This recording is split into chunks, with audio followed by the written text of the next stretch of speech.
고린도 교회의 탄생이라는 제목 아래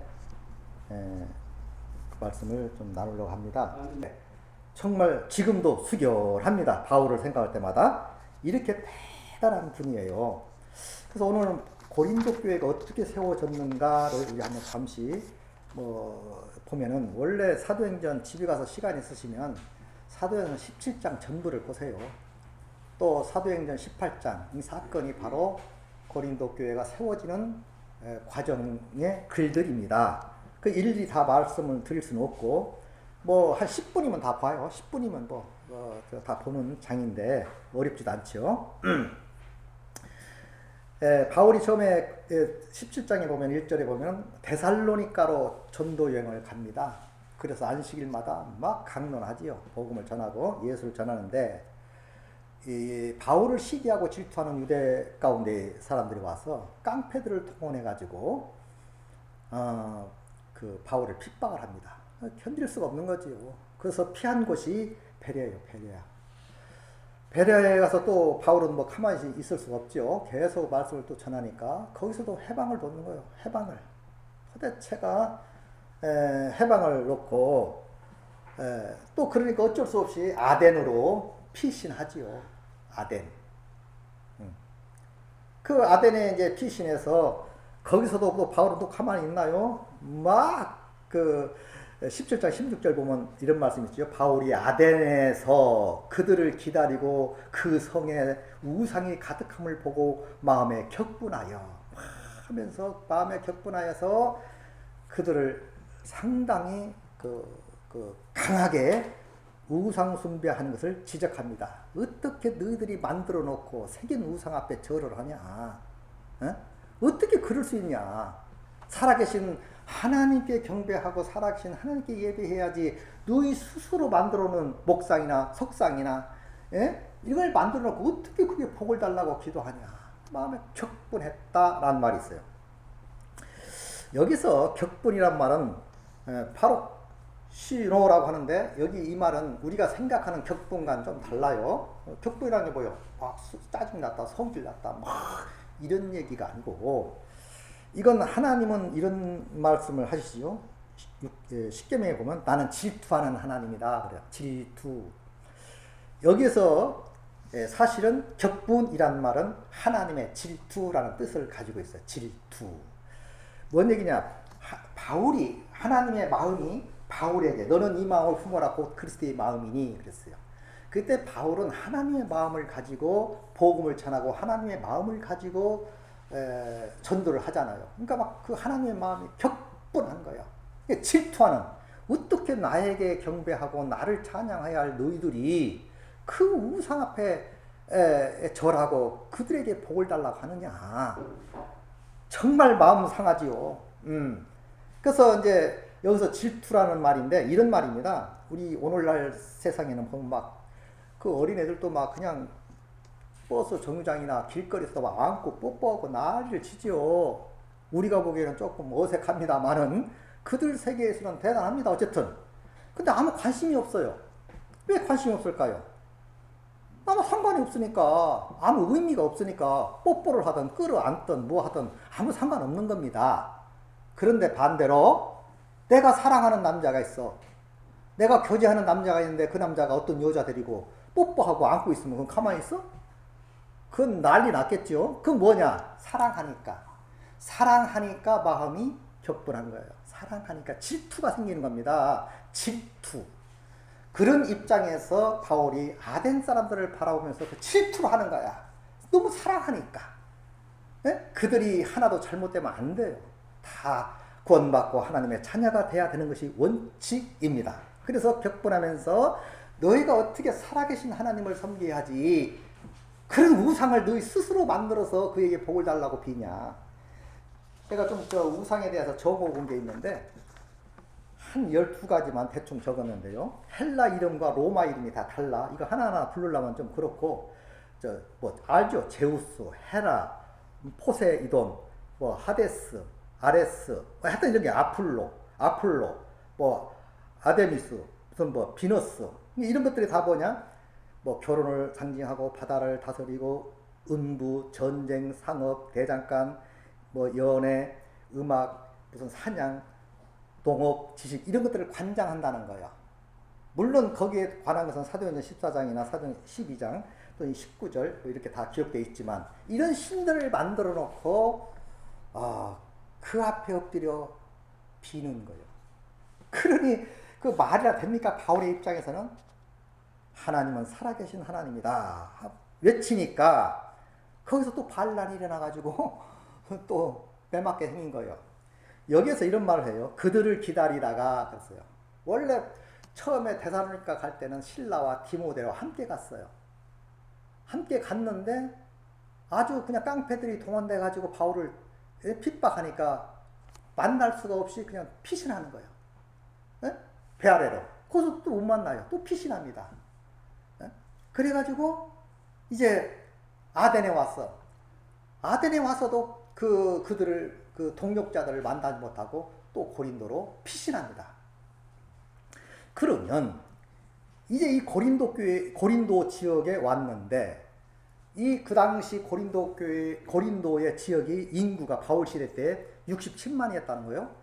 굉장히 큰 도시. 내가 부평구를 한번 이렇게 눌러보니까 2009년도에 부평구가 60 몇만이었더라고. 근데 13만이 줄어가지고 지금은 49만. 부평구 정도 인구가 있는 것이지요. 근데 그 당시는 고린도는 아주 해변가에 있어. 아까 지도 본 거와 같이 해변가에 있고 상업도시이고 각 처에서 모여들었다는 거예요. 예. 그래서 돈이 많고, 이게 빈부 차이가 가난한 사람은 한없이 가난하지만 있는 사람은 엄청나게 부유한 사람들이 있는데 어째서 상업도시였고 또 지식도 대단하고 각처에서 모였기 때문에 사실 서울 사람들 몇 명이나 될까요? 다 지방에서 그 신분 상승하기 위해서 잘 먹고 잘 살라고 다 온 거 아닙니까?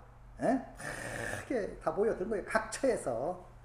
자, 고린도 교회가 그 당시 고린도라는 도시가 각처에서 모여든 곳이요. 로마로. 그 당시는 로마가 지배할 때이니까요. 로마가 지배할 때인데 아무튼 그러다가 글라우디오가 그 로마의 네 번째 황제인데 이 사람이 장애도 있고 다리도 절고 귀도 안 들린다는 거예요.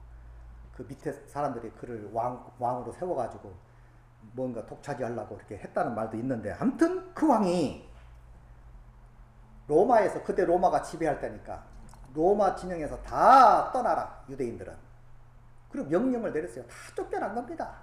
그래서 바울도 이제 어쩔 수 없이 쫓겨나서 간 곳이 고린도예요. 그런데 이제 복음 전하면서 그 사람이 사업 하는 사람이요, 돈 있는 사람이요, 뭐 싸들고 간 게 아니고 하여튼 빈털털이지요. 그러니까 이제 고린도 교회에 오니까 당장 먹고 자는 것이 문제였어. 그런데 이 사람이 하나의 직업이 하나 있는데 원래 바울은 가말리아 문화에서 공부한 사람이요. 오늘날로 말하면 서울대학교 총장급 돼요. 그 정도 아주 석학입니다. 대단한 사람인데도 불구하고 그 당시 문화로 보면은 그 랍비들은 말씀을 전하면 이 돈을 받지 않는데요. 그게 그 법이라는 거예요. 그래서 바울 같은 사람들은 혹시 내가 복음을 전하다가 내가 좀 어려움이 있고 고통이 있을까봐 천막을 배웁니다. 천막. 어떻게 보면 참 그 직업으로 봤을 때는 아주 천한 사람들이 하는 그 당시에 천한 사람, 무식한 사람들이 할 수 있는 이런 일이지만 총장급이 되는 사람이 그걸 연구했다, 그것을 배웠다는 것은 대단한 거예요. 그거는 어떻게 쓸지 모르니까 하나님의 뜻을 위하여, 사역을 위하여 그렇게 배워놨다는 거 아닙니까? 그 쫓겨갔어. 그래서 이제 자기가 천막에 관심이 있으니까 보니까 많은 사람들이 그 고린도에 몰려 들어온 거예요. 그 보니까 다 쫓겨나가지고 오갈지도 없고 막 밖에 자고 막 그냥 그러니까 텐트가 대단히 인기가 있는 거예요. 텐트가 그래서 이제 이 텐트 가게를 기웃거리지 않겠어요? 이제 그 제주도 있으니까. 그래서 이렇게 기우뚱기뚱 하니까 어떤 집 젊은 부부가 텐트 가게를 하는 거예요. 그 당시 바울은 한 53세라겠는데 그때 가서 내가 좀 여기서 내가 텐트를 만들 수 있는 기술이 있으니 나를 좀 써라. 그냥 밥만 먹여주면 하겠다고. 그러니까 받아들여요. 자, 그 사람이 바로 누구요? 유명한 사람이죠. 뭐요? 브루스겔라와 아굴라였어요. 두 부부를 만납니다. 그 사람이 뭐 하는 사람이요? 텐트를 만드는 사람이었어. 자, 하나님께서 그 사람을 어떻게 보면 우연, 뭐 세상으로 말하면 불교 용어로 말하면 인연이라고 하지만 섭리였지. 섭리. 하나님의 섭리가 딱 있으면 하나님 붙여준 겁니다. 그런데 이 사람도 역시 남편은 유대인이요, 부인은 로마인이요. 그래서 어쨌든 쫓겨왔어요. 그 사람도 예수 믿는다는 이름으로. 그러니까 서로 어렵지요.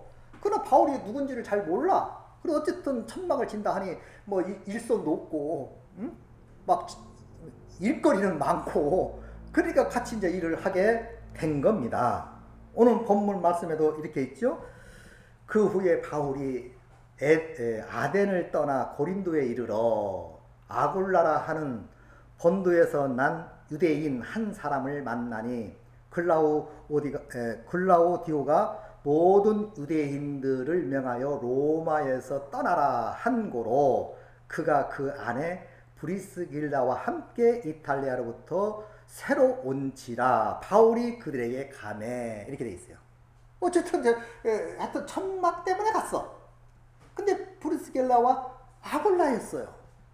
이 사람도 예수를 잘 믿는 사람이었고 예수를 믿는다는 이름으로 쫓겨온 사람입니다. 근데 바울이라는 사람이 내가 할 일은 천막 짓는 거, 이건 얘가 가서 좀 나 이거 할 줄 아니까 같이 하자. 그러니까 아유 환영이지요. 뭐 대학 환영이지. 그런 기술자 구하기가 쉬운 게 아니니까. 그 같이 천막을 지면서 안식일마다 말씀을 전해요. 그 당시 풍습이 안식일교회에서는 뭐라고 바울도 안식일 지켜야지 않느냐고. 그래서 지금도 토요일날 안식일 지켜야 된다고. 이런 말들을 통하면서 그 안식일을 강조하는데 그 뜻이 아니에요. 그 당시는 안식일날에 모이는 풍조가 있기 때문에 안식일날에 해당에 가거나 어디 강변에 가거나 기도처를 가면 그들이 모여 있어요. 그래서 그들에게 모여있는 자들에게 복음을 예수를 선포하기 위해서 안식일날 갔던 거예요. 안식일을 지키려고 한 게 아니고. 그때 이 부부도 함께 가는 거예요. 이야 말씀 들어보니 대단한 거야. 이거 보통 일이 아니에요. 이야 이런 깊이 있는 말씀 정말로 살아있는 말씀을 두 부부가 깨닫게 되죠. 자 이것이 하나의 함께하는 일이 되어서 그 집에서부터 그 사람들로부터 교회가 탄생이 됩니다. 이야, 하나님의 은혜요, 하나님의 기적인 줄 믿습니다. 그런데 이제 생업이 같음으로 천막을 지으면서 안식일마다 바울이 회당에서 강론하고 유대인들과 헬라인을 권면하더라 그랬어요. 자, 그런데 이 바울은 복음을 전하고 일시적으로 어느 정도 이렇게 조금 붕이 되면 떠나요. 또 다른 교회를 개척하기 위해서. 참 대단한 분입니다. 또 떠나. 그런데 그럴까봐 하나님이 바울에게 환상을 보이지요. 8절 18장 8절 11절까지 보면 또 해당장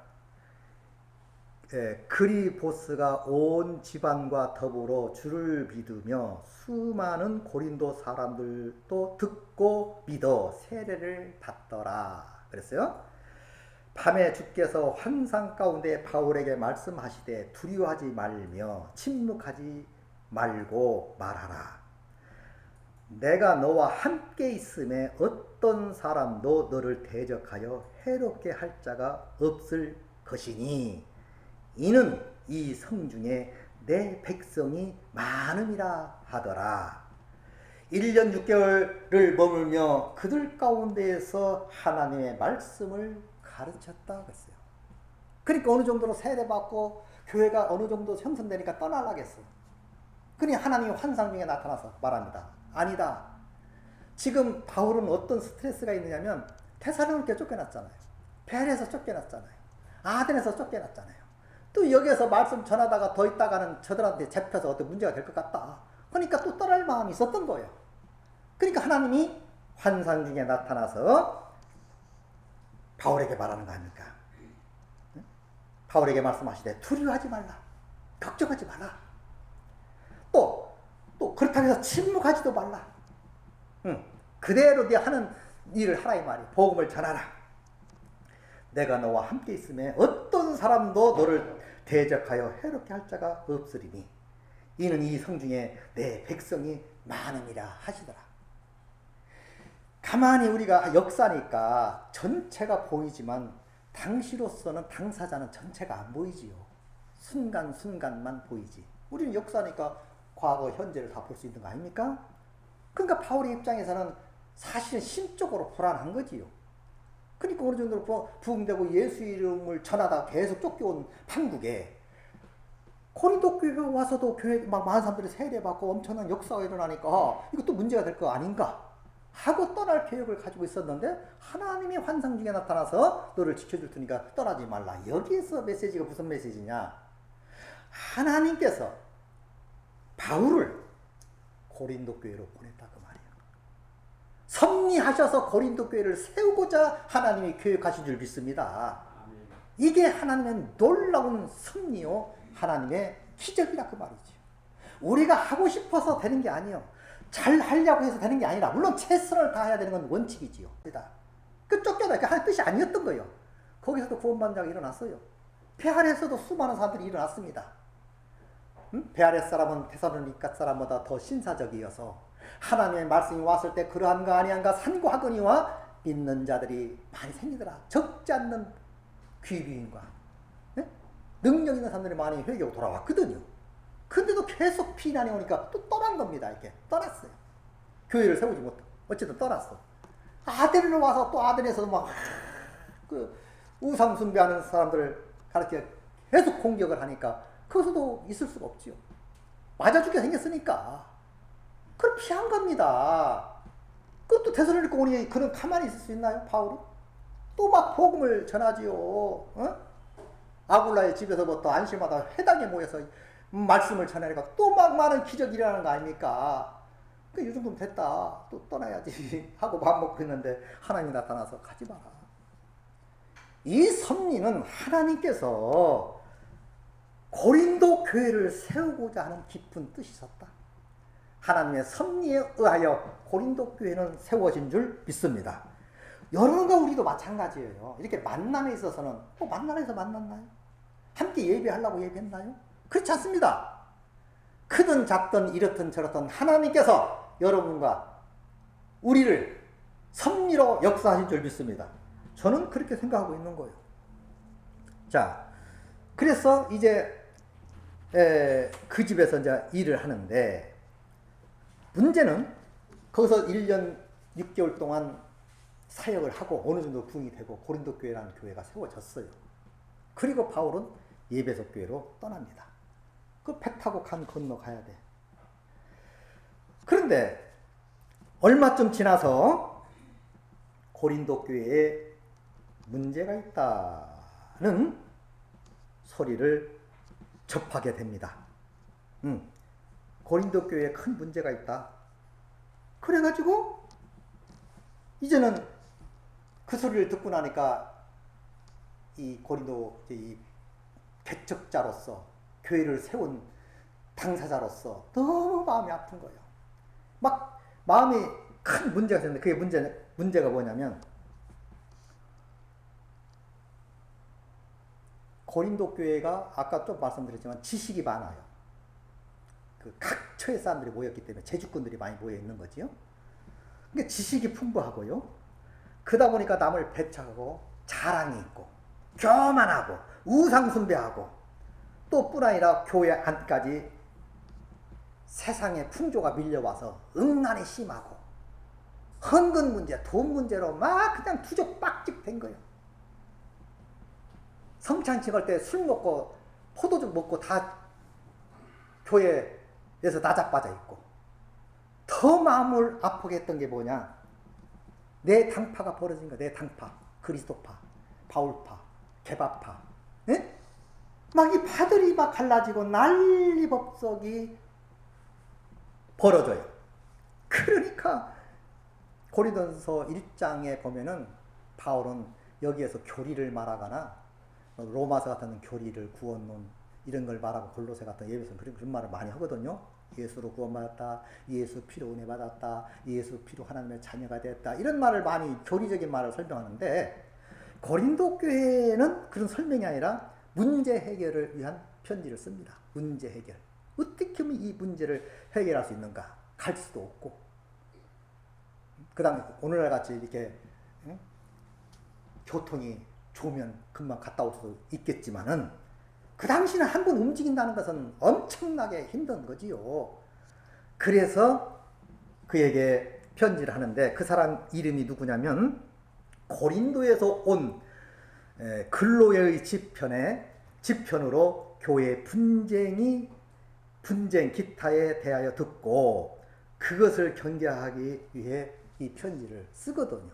그러니까 고린도 전서는 막 책망입니다. 막 혼내는 훈계하고 책망하고 무섭게 그 책찍하는 말을 날리지요. 그런데 이 사람이 편지를 가져갔으면 대답을 해야 되고, 요즘까지 전화라도 통화가 되면 어떻게 됐나? 잘 해결됐는가? 이렇게 물 수도 없는 상황이고, 그냥 막 기다립니다. 얼마가 지나서, 잊을만 하니까 지나서 다시 와서 보고를 하는데, 당신의 편지를 받고 온 교회가 회개 역사가 일어난 거예요. 이야, 바울도 놀래. 바울도 왜? 책망을 했거든요. 혼냈거든. 예? 그런데 그들이 그 말을 듣고 오히려 비난하는 게 아니고 다 회개하고 교회가 새롭게 섰다는 거예요. 그 말을 듣고 얼마나 감사하는지 모릅니다. 그렇다고 해서 금방 뭐 해결되고, 그렇다고 해서 그들이 비난하지 않고, 그렇다고 해서 금방 해결된 건 아니지만, 교회가 형성이 되고 교회 안에는 사탄이 역사하기 때문에, 또 대사도인 바울을 그냥 놔두지 않아요. 얼마나 계속해서 비난하는지 아세요? 고린도전서 1장 19절, 20절, 21절 보니까 그 당시 그들이 이 지식이 충만하니까 아주 교만했어요. 그러니까 바울이 가만히 있을 수 없지. 거기에 한마디가 이 말이요. 기록된 바 내가 지혜 있는 자들의 지혜를 멸하고 총명한 자들의 총명을 폐하리라 하셨으니, 지혜 있는 자가 어디 있느냐? 선비가 어디 있느냐? 이 세대의 변론가가 어디 있느냐? 하나님께서 이 세상의 지혜를 미련하게 하신 것이 아니냐? 여러분이 가진 것은 아무것도 아니다 이 말이. 하나님의 지혜가 진짜 지혜다. 잘난 척하지 마라 그 말이 아니야. 그 말 아닙니까? 21절에도 하나님의 지혜에 있어서는 이 세상이 자기 지혜로 하나님을 알지 못하므로 하나님께서 전두에 미련한 것으로 믿는 자들을 구원하시기를 기뻐하시느니라. 너희들이 아무리 지혜 있다 하고 지혜로 뭉쳐서 뭐 어쩌고 저쩌지만 그 지혜로는 여러분을 구원할 수 없다. 안 된다. 하나님의 지혜로만이 여러분을 구원받을 수 있고 은혜 받을 수 있는 것입니다. 라고 설명하고 있는 것입니다. 아무튼 바울을 계속 비난하고 이렇게 해요. 그러니까 이런 또 변명도 하지요. 변증이지요, 변증. 사실은 고린도 전서는요, 후서는요, 변증이에요, 변증. 그리고 나머지 2로. 자, 어쨌든 고린도 전서 4장 11절 보니까 바로 이 시각까지 우리가 줄이고 목마르며 헐벗고 매바지며 정처가 없고, 지금 바울을 비난하고 바울을 핍박하고 바울을 무시하고 네가 뭔 사도냐, 응? 막 이렇게 하니까 자기가 좀 자기 얘기를 하는 거예요. 바로 이 시각에 우리가 줄이고 목마르며 헐벗고 매맞으며 정처가 없고 수소지가 없는 거예요. 안식처가 없다. 언제 또 떠나야 되니까. 또 수고하여 친히 손으로 일을 하며 친히 손으로 일을 하며 천막을 쳤단 말이요. 지며 모욕을 당했은즉 축복하고 박해를 받았은즉 참고 비방을 받았은즉 권면하니 우리가 지금까지 세상의 더러운 것과 만물이 찌꺼기같이 되었도다. 내가 쓰레기 같은 인생길을 너희들이 볼 때 그랬다 이 말이요. 이렇게 했다. 이것도 하나님의 영광에서 했다는 거거든요. 내가 너희를 부끄럽게 하려고 이것을 쓰는 것이 아니라 오직 너희를 내 사랑하는 자녀같이 권하려 하는 것입니다. 내가 너희 비참을 쓰는 것은 너희들을 무시하기 위해서 이게 쓰는 게 아니에요. 그 말은 뭡니까? 나를 좀 순수한 마음을 좀 알아달라는 말이 아니겠는가? 이렇게 생각이 듭니다. 또 좀 더 보면요. 고린도서 9장 1절 내가 자유인이 아니냐 사도가 아니냐 예수 우리 주를 보지 못하였느냐 주 예수 안에서 행한 나의 일이 너희가 아니냐 다른 사람에게는 내가 사도가 아닐지라도 너희에게는 사도니 나의 사도됨을 주 안에서 인친 것이 너희니라. 나를 비판하는 자들에게 변명할 것이 이것이니 계속적으로 변명할 수밖에 없고 변증할 수밖에 없는 게 바로 고린도 교인들이었어요. 아주 비열합니다. 치사하고. 그리고요 고린도 교회는 부자였어요. 근데도 한 푼도 돋지 않습니다. 그러니까 바울이 이런 말을 해요. 그러면서도 막 비난하는 거야. 고린도 후서에 보니까 11장 7절 여러분을 높이려고 내가 나 자신을 낮추면서 하나님의 복음을 아무 대가도 받지 않고 여러분에게 전한 것이 죄가 된단 말입니까? 이것은 공동번역 버전입니다. 8절 나는 다른 교회들이 주는 삭을 받아 가지고 여러분에게 봉사했습니다. 말하자면 다른 교회의 것을 빼앗아 여러분을 도운 셈입니다. 이렇게 고린도 교회가 인색했어요. 근데도 비난해. 다른 교회에서 주는 것을 삭을 받아가지고 여러분을 위해서 내가 봉사했다. 말하자면 그 돈을 빼앗아 여러분에게 쓴 셈이 아니냐. 또 말합니다. 9절 내가 여러분과 함께 있을 때에 빈곤하지만 여러분 중에 어느 누구에게도 폐를 끼치는 일이 없었습니다. 마게도냐에서도 온 교우들이 나에게 필요한 것을 다 공급해 주었기 때문입니다. 나는 여러분에게 조금도 짐이 되지 않으려고 애썼고 또 앞으로도 그럴 작정입니다. 라고 편지를 쓰는 겁니다. 회개해야죠. 아니 은혜로 받아들이면 고사하고 어째서 네가 뭔 사도냐 말이 어느라고 그러니까 바울이 그러면 그래 맞다 나 말 더듬고 어두운하다 그러나 지식에 있어서는 누구 묻지 않게 나는 지식이 있다. 편지로 쓴 말하는 나는 바로 나 바울 아니냐. 어째서 그렇게 구분해서 나를 비판하느냐 비난하느냐 이렇게까지 말합니다. 자, 이런 모습들을 바울의 이런 모습들을 쭉 바라보면서 정말 외롭지. 인간적으로는 이루는 고사하고 계속적으로 이방인의 공격 또는 유대인의 공격 죽을 고비를 몇 번씩 넘기는 그런 삶 거지 같은 삶 복음을 위해서 자기가 따로 배우는 천막 시간만 나면 천막을 지으면서 거기서 몇 번 받아서 생활했고 이런 사람이었어. 근데도 비난 받으면 되겠습니까? 그러면 안 되지요. 그럼에도 가만히 바라보면 존경하고 참 존경할 수밖에 없는 것이 한마디도 불평이 없습니다. 바울은 그래도 이루하려고 그래도 기도하고 진짜 이로는 하나님으로부터 받은 줄 믿습니다.